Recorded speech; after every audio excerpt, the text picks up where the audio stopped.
தமிழ் திரைப்படத்துறையில் தற்போது நிலவி வரும் அசாதாரண சூழ்நிலையை கருத்தில் கொண்டு தமிழ்நாடு அரசு கவனத்திற்கு கொண்டு சேர்க்கும் வகையில் தமிழ் திரைப்பட தயாரிப்பாளர் சங்கம் மற்றும் தமிழ் திரைப்பட நடப்பு தயாரிப்பாளர் சங்கம் ஆகியோர் இணைந்து கடந்த 26/8/2026 அன்று சென்னை தலைமைச் செயலகத்தில் மாண்புமிகு செய்தித்துறை அமைச்சர் திரு ஏ ராஜ்மோகன் அவர்களை சந்தித்து திரைத்துறையில் உள்ள பிரச்சினைகளை எடுத்துரைத்து மனுவாக அளித்துள்ளோம். அந்த மனுவினை பரிசீலித்த மாண்புமிகு அமைச்சர் அவர்கள் சம்பந்தப்பட்ட திரைப்பட விநியோகஸ்தர்கள் சங்க கூட்டமைப்பு மற்றும் தமிழ்நாடு திரையரங்கு உரிமையாளர் சங்கத்திற்கும் தற்போது தமிழ்நாட்டில் திரைப்பட வெளியீட்டில் உள்ள என்னென்ன நடைமுறை உள்ளதோ அதனை தொடர்ந்து பின்பற்றுங்கள்.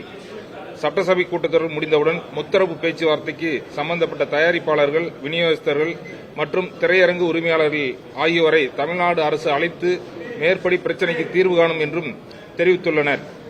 மேலும் தமிழ் திரைப்பட தயாரிப்பாளர்களையும் தற்போது வேலை நிறுத்தம் என்பது வேண்டாம் என்றும் அறிவுறுத்தி உள்ளனர்.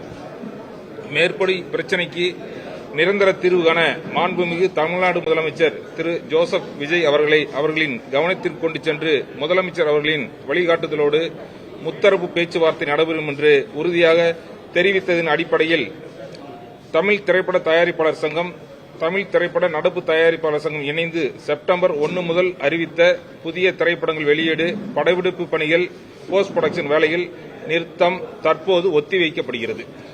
இல்ல கவர்மெண்ட் அதுக்கெல்லாம் தீர்வு காணும் சொல்லியிருக்காங்க. அதுதான் அவங்களும் ஒரு அறிக்கையை சொல்லியிருக்காங்க.